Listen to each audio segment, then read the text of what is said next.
મિત્રો, આજે આપણે જે 31/8/2024માં જે એકમ કસોટી લેવાઈ હતી ધોરણ 3માં એનું સંપૂર્ણ સોલ્યુશન જોઈશું. એમાં પહેલો જ પ્રશ્ન છે કે નીચેના પ્રશ્નોના સાચા વિકલ્પ પસંદ કરો અને એમાંથી કોઈ પણ 5 જ વિદ્યાર્થીઓને લખાવવાના છે. એમાં પહેલો જ છે કે હું દિવાલ પર ઝાડુ બનાવું છું, તો કરોળિયો આવશે. બીજો છે કે નીચેનામાંથી વૃક્ષ પર કયું પ્રાણી રહે છે, તો ખિસકોલી આવશે. તાતણામાંથી ગૂંથીને સુંદર માળો બનાવતું પક્ષી કયું છે, તો સુગરી આવશે. ચોથો, પક્ષી, માળો, વાંદરો, ઝાડ, તો ઉંદર તો શું આવે? પક્ષી તો માળો, વાંદરો તો ઝાડ, તો ઉંદર તો દર આવશે. પાંચમો છે ડ્રાઉ ડ્રાઉ ડ્રાઉ, મારો અવાજ છે, તો એવો કોનો અવાજ કરે? દેડકો કરે. છઠ્ઠો, મારો અવાજને ગર્જના કહે છે, તો સિંહના અવાજને આપણે ગર્જના કહીએ છીએ. સાતમો, ગુ ગુ ગુ બોલું છું અને કૂવામાં માળો કરું છું, તો કોણ આવે? કબૂતર આવે. આઠમો, વરસાદમાં ટેહુંક ટેહુંક બોલું છું અને પીંછાની સુંદર કળા કરું છું, તો મોર આવશે. નવમો, હાથી શેના વડે પાણી પીવે છે, તો એ સૂંઢ વડે પાણી પીવે છે, એટલે ઓપ્શન સી આવશે. દસમો, મારી ગતિ ધીમી છે, હું પાણી અને જમીન પર રહું છું, તો ઓપ્શન એ આવશે, કાચબો. 11મો પ્રશ્ન છે ચકલી ચી ચી, બકરી બે બે, તો ગધેડું શું આવે? તો ગધેડું હોંચી હોંચી કરતું જાય. બરાબર. 12મો છે કે પેટ ખાલી જગ્યા પેટે સરકીને ચાલે છે, તો કોણ આવે? સાપ આવે. 13મો, હું વરસાદ પછી જોવા મળું છું, મારે પગ નથી, હું પેટે સરકીને ચાલું છું, તો કોણ આવે? Option A, અળસિયું. 14મો, મારે અનેક પગ છે, તો ઓપ્શન સી આવશે, કાન ખજૂરો. 15મો, રનમાં લાંબા સમય સુધી પાણી પીધા વગર ચાલી શકતું પ્રાણી કયું છે, તો ઊંટ આવે. 16મો, નીચેનામાંથી કોણ આપના ઘરમાં પણ રહે છે, તો વંદો પણ રહે, ગરોળી પણ રહે અને મચ્છર પણ રહે, એટલે આપેલા તમામ જવાબ આવશે, ઓપ્શન ડી. 17મો, હું આખી રાત જાગું છું અને દિવસે અજવાળામાં સૂઈ જાઉં છું, તો ઘુવડ આવે, ઓપ્શન એ. 18મો, બીજા પક્ષીના માળામાં પોતાના ઈંડા મૂકનાર પક્ષી કયું છે, તો કોયલ આવશે. 19મો, મૂળના ભાગમાં દર બનાવીને રહેનારું પ્રાણી કયું છે, તો ઓપ્શન બી, સાપ આવશે. 20મો, નીચેનામાંથી કયું પ્રાણી માત્ર પાણીમાં જ રહે છે, તો ઓપ્શન ડી આવશે, માછલી.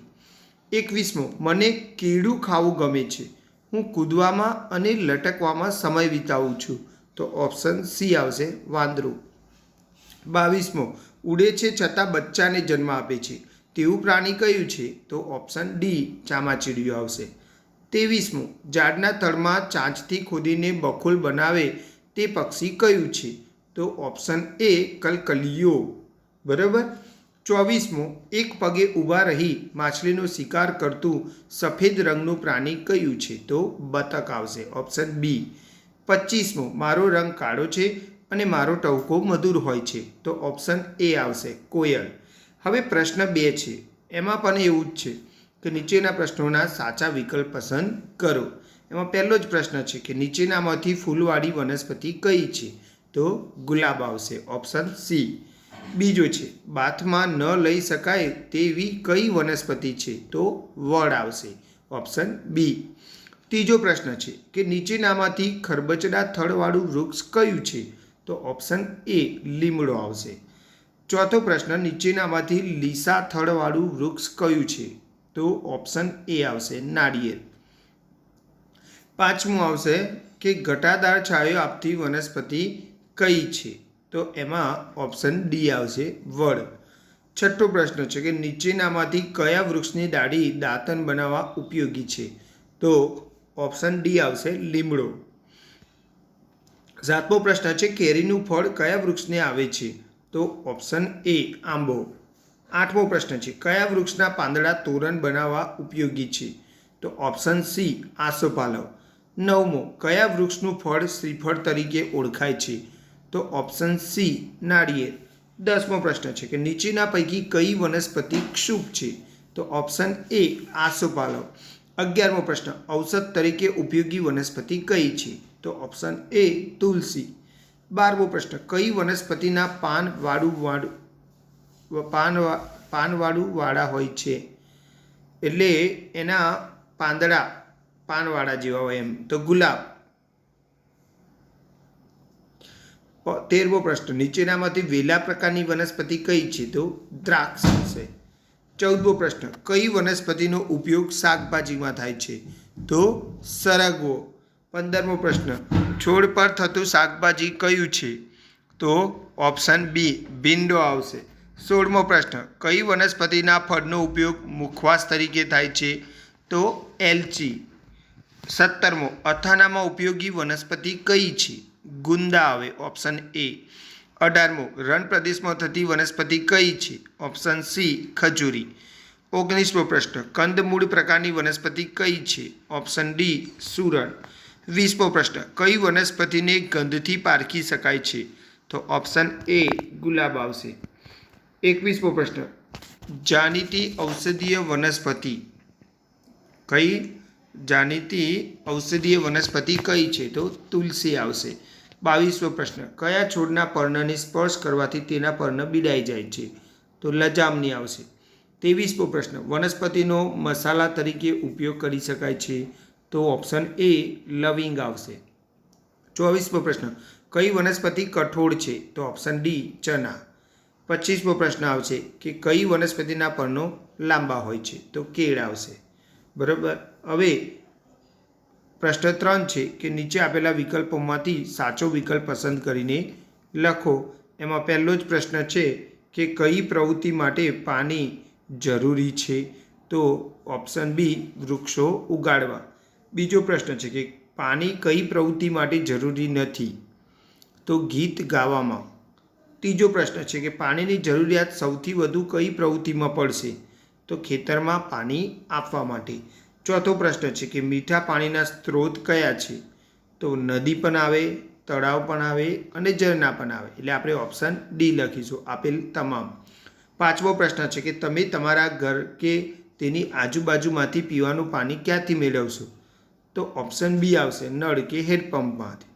બરાબર. છઠ્ઠો છે કે તમારા ઘરમાં પાણીનો સંગ્રહ કરવા કયા વાસણોનો ઉપયોગ કરો છો? તો માટીના ઘડાનો પણ ઉપયોગ કરીએ, આપણે સ્ટીલના ઘડાનો પણ ઉપયોગ કરીએ અને ડોલનો પણ ઉપયોગ કરીએ, એટલે ઓપ્શન ડી આવશે, આપેલ તમામ. સાતમો પ્રશ્ન છે કે પાણીનો સૌથી મોટો સ્ત્રોત કયો છે? તો દરિયો આવે, દરિયામાં બહુ જ પાણી હોય. આઠમો પ્રશ્ન, તો મીઠા પાણીના સ્ત્રોત તો નદી અને ખારા પાણીના સ્ત્રોત તો મહાસાગર આવે, ઓપ્શન સી.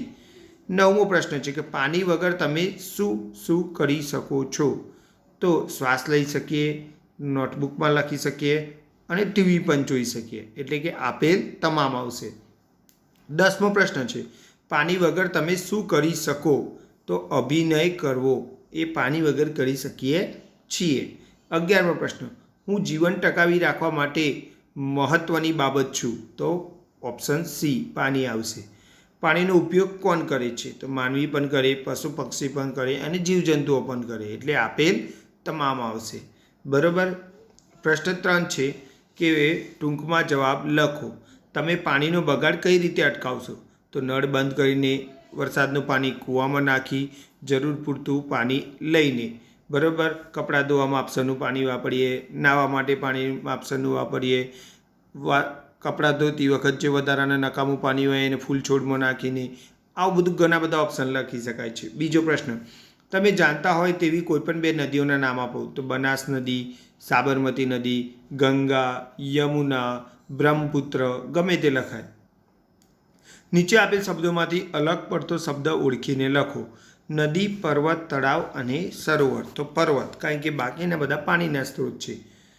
સ્નાન કરવું, કપડાં ધોવા, વાળ ઉડાવવા અને માટી ગુંદવા. તો વાળ ઉડાવવામાં પાણીની જરૂર ના પડે, એટલે એ અલગ પડશે, કારણ કે બાકી બધામાં પાણીની જરૂર પડે છે. ચોથો પ્રશ્ન, દુકાળથી બચવા તમે શું કરશો? તો પાણીનો સંગ્રહ કરીશું, કૂવા ઊંડા કરીશું અને નદી પર બંધ બાંધી પાણીનો સંગ્રહ કરીશું. તમારા ઘરમાં એમ પણ આવે કે ચેકડેમ બાંધીશું, એ પણ આવે ઓપ્શનમાં. બરાબર. પાંચમો પ્રશ્ન છે કે તમારા ઘરમાં પાણીથી થતી હોય તેવી પ્રવૃત્તિઓ લખો. તો આપણા ઘરે ઘણી બધી પ્રવૃત્તિઓ પાણીથી થતી હોય, જેમ કે વાસણ ધોવા, કપડાં ધોવા, રસોઈ કરવા, પોતું કરવા. બરાબર. આવી ઘણી બધી પ્રવૃત્તિઓ આપણે કરતા હોય છે, જે કરતા હોય આપણે લખી શકીએ છીએ. ચોથો પ્રશ્ન છે કે નીચેના પ્રશ્નના ઉત્તર આપો.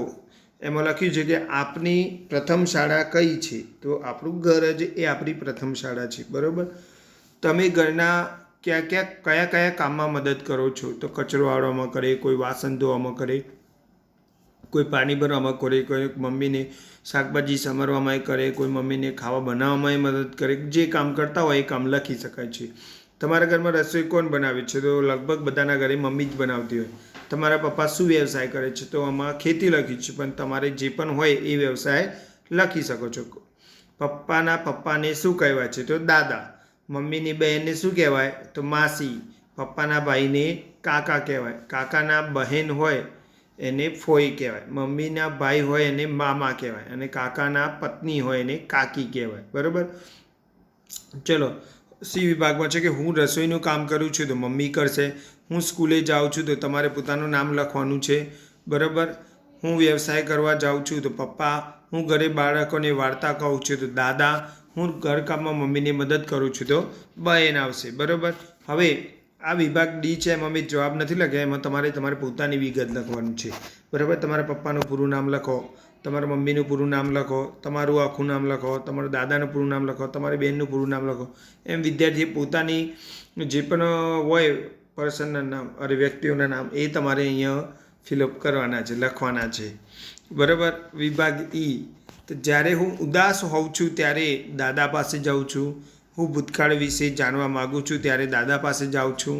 મારે ખાનગી વાત કરવી હોય ત્યારે દાદી પાસે જાઉં છું. જ્યારે મને રડવું આવે ત્યારે મમ્મી પાસે જાઉં છું. જ્યારે મારાથી કંઈ ખોટું થાય ત્યારે પપ્પા પાસે જાઉં છું. બરાબર. પ્રશ્ન 5 એ છે વર્ગીકરણ કરો. એમાં કૌંસમાં આપેલા બીજનો અનાજ અને કઠોળમાં વર્ગીકરણ કરવાનું છે. તો અનાજમાં ચોખા, ઘઉં અને બાજરી, અને કઠોળમાં આવશે ચણા, વટાણા અને તુવેર. બીજા પ્રશ્નમાં પણ અનાજમાં આવશે નાગલી, ચોખા અને જવ, અને કઠોળમાં આવશે મઠ, મગ અને વાલ. ત્રીજા પ્રશ્નમાં કાચા ખાઈ શકાય એવા ટામેટાં, કાકડી અને ગાજર આવશે. અને રાંધીને બાફીને ખાઈ શકાય એવા બટેટા, મગ અને ચોખા આવશે. ચોથા પ્રશ્નમાં ખાઈ શકાય તેવા સરગવાના ફૂલ, મરઘીના ઈંડા અને અળવીના પર્ણો આવશે. અને ન ખાઈ શકાય એવા કમળનું પ્રકાંડ, સડેલું ફળ અને ઘાસ આવશે. બરાબર. પાંચમા પ્રશ્નમાં ઘઉંમાંથી બનતી વાનગીઓ તો રોટલી, થૂલું, શીરો, આ. અને ચોખામાંથી બનતી વાનગીઓ કઈ? તો ખીર, ઢોસા અને ભાત. પ્રશ્ન 5નો બી છે કે ઘઉંમાંથી રોટલી કે પુલાવ બને છે? તો ઘઉંમાંથી રોટલી બનાવીએ છીએ. પુલાવ તમારે ચેકી નાખવાનું છે. ભાખરી શેકીને બને છે એટલે ભાત ચેકી નાખવાનું છે. પછી ઉંબાડિયું વલસાડની પ્રખ્યાત વાનગી છે એટલે કચ્છ ચેકી નાખવાનું છે. તલમાંથી તેલ બને છે એટલે આમાં બાજરી ચેકવાનું છે. ટોપરા પાક એ નાળિયેરીમાંથી બનતી વાનગી છે એટલે બદામ પાક ચેકી નાખવાનું છે. વૃદ્ધ વ્યક્તિ ખોરાકમાં વધુ પ્રમાણમાં પચવવામાં હળવો ખોરાક લેવો જોઈએ એટલે ભારે ખોરાક ચેકી નાખવાનો છે. સાથે વિદ્યાર્થીના ખોરાક વિશે આપણે સૂગ રાખવી જોઈએ નહીં. બરાબર. રાખવી જોઈએ, ખોટ ચેકી નાખવાનું છે. બરાબર.